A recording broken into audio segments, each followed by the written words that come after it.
கிறிஸ்துக்கள் அன்பான தேவனுடைய பிள்ளைகளே, ஆண்டவரும் உலக ரட்சகருமான இயேசு கிறிஸ்துவின் இணையற்ற நாமத்தினாலே உங்கள் எல்லாரையும் வாழ்த்தி ஆசீர்வதிக்கிறேன். ஆண்டவருடைய நாமம் மகிமைப்படுவதாக. இந்த பிப்ரவரி மாதம் 17ஆம் தேதி மங்கள வார்த்தை நிகழ்ச்சி மூலமாக உங்களை நேரடியாக சந்திக்கிறது எனக்கு ரொம்ப சந்தோஷம். நிறைய பேர் காலையிலே உட்காந்து புலம்பிகிட்டு இருக்கிறீங்க, அழுதுகிட்ருக்கிறீங்க. ஏதோ ஒரு துக்கம் உங்கள் இருதயத்தில் இருக்குது. யாரோ நீங்கள் ரொம்ப நேசித்த யாரோ ஒருவரை நீங்கள் இழந்து நிற்கலாம், இல்லைன்னா யாரோ ஒருத்தர் காணாமல் போயிருக்கலாம், இல்லை பிள்ளை வீட்டை விட்டு போயிருக்கலாம். துக்கத்தோடு இருந்தீங்கன்னா ஆண்டவர் இன்னைக்கு உங்களுடைய துக்கத்தை சந்தோஷமாய் மாற்றி, அழுகி ஆனந்த களிப்பாய் மாற்றி, ஒரு தெய்வீக சமாதானத்தையும் ஆறுதலையும் கர்த்தர் உங்களுக்கு தருவாராக.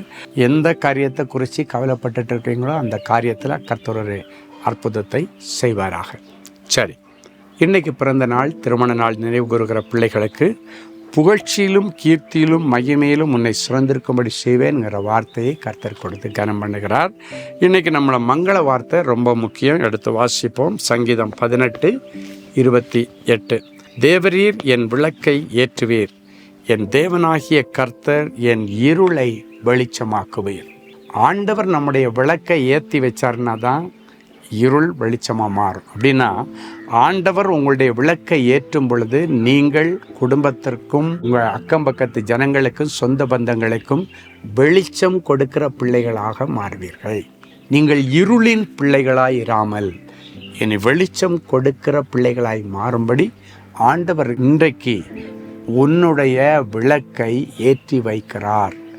உன் மேலே ஒரு பிரகாசம் உண்டாகும், உன் குழந்தைகள் மேலே ஒரு பிரகாசம் உண்டாகும். ஆண்டவர் உன்னுடைய இருளை வெளிச்சமாய் மாற்றுவார். இருளுக்குள்ளால் கடந்து அழுது கொண்டிருக்கிற நீங்கள் இனி வெளிச்சத்தை காண்பீர்கள்.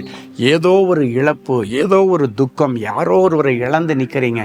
அதன் நிமித்தம் அடுத்தவங்க முகத்தை பார்க்க முடியலை, வெளிச்சத்துக்கு வர முடியலை, அரை கதவை விட்டு வெளியே வர முடியலை. ஏதோ ஒரு அந்த எண்ணங்கள் உங்கள் இருதயத்தில் ஓடிக்கொண்டே இருக்கிறது. இன்றைக்கு ஆண்டவர் அந்த இருளிலிருந்து உன்னை வெளிச்சத்திற்கு கொண்டு வந்து இனி நிறைய நல்ல சந்தோஷமான காரியங்களை உன் வாழ்க்கையில் செய்ய போகிறார். நிறைய சந்தோஷமான நிகழ்வுகளை உன் குடும்பத்தில் கொண்டு வர போகிறார்.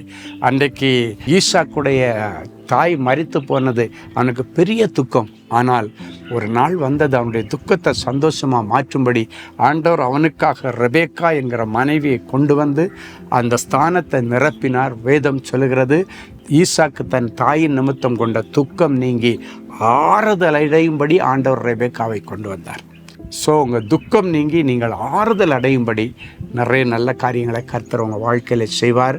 உங்கள் பிள்ளைகளுடைய வாழ்க்கையில் இருக்கிற இருளை ஆண்டவர் வெளிச்சமாக மாற்றுவார். உங்கள் பிள்ளைகளுடைய வாழ்க்கையில் ஆண்டவர் ஒளியேற்றுவார். உங்களுடைய வியாபாரத்தில் கர்த்தர் ஒரு வெளியேற்றுவார். உங்களுடைய ஊழியத்தில் கர்த்தர் ஒளியேற்றுவார். இன்னைக்கு பிறகு இருளின் அந்தகாரத்தில் இருந்த, பாவம் என்கிற இருளின் அந்தகாரத்தில் இருந்தவங்களை ஆச்சரியமான ஒளியினிடத்திற்கு கொண்டு வந்து இனி ஆச்சரியமான காரியங்களை நீங்கள் பார்க்க, சாதிக்க கர்த்தர் உங்களுக்கு அனுக்கிரகம் பண்ணுவாராக. சரி, ஒரு நல்ல சாட்சி கேட்கலாம். சகோதரி வந்தனா, ராய்ப்பூர். எனக்கு திருமணமாகி நீண்ட நாட்களாக பிசாசு பிடியில் அகப்பட்டு மிகவும் கஷ்டப்பட்டு கொண்டிருந்தேன். தேவனின் அன்பு ஊழியங்களுக்கு நேரில் வந்து சகோதரர் ஸ்டீஃபன் அவர்களை சந்தித்து எனக்காக ஜெபிக்கும்படி கேட்டுக்கொண்டேன். சகோதரர் அவர்கள் எனக்காக ஜெபித்த போது கர்த்தர் என்னை பிசாசின் போராட்டத்திலிருந்து விடுதலையாக்கினார்.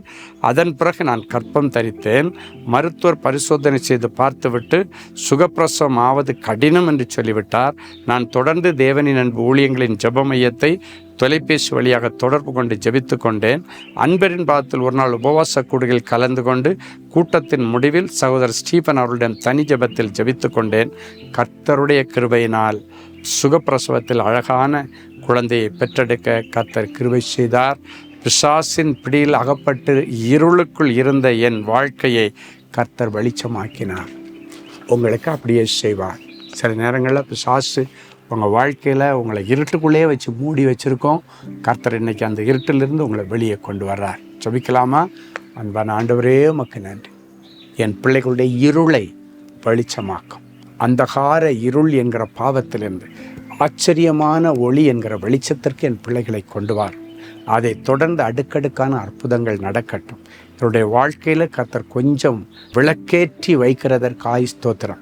என் பிள்ளைகளுடைய இல்லற வாழ்வு என்கிற விளக்கை ஏற்றி வைக்கிறதற்காய் ஸ்தோத்திரம்.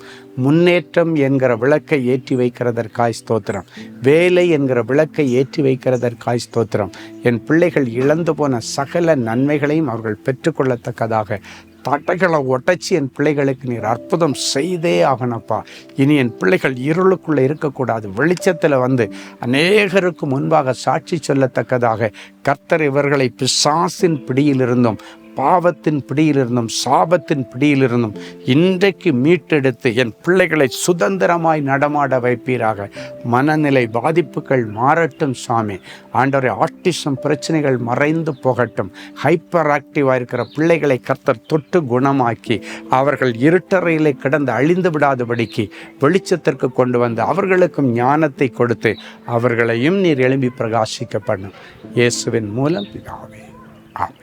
அன்பு தேவனுடைய பிள்ளைகளே, இந்நிகழ்ச்சியின் மூலம் நீங்கள் பெற்றுக்கொண்ட ஆசீர்வாதங்களையும் உங்கள் ஜெப விண்ணப்பங்களையும் அனுப்ப வேண்டிய முகவரி: தேவனின் அன்பு ஊழியங்கள், Vinayak avenue, OMR road, Okkiyam, Thoraipakkam, Chennai 600097. மேலும் 24 மணி நேர ஜெப உதவிக்கு 044-2454-79999 மற்றும் 9941950999 என்ற எண்களுக்கு தொடர்பு கொள்ளுங்கள்.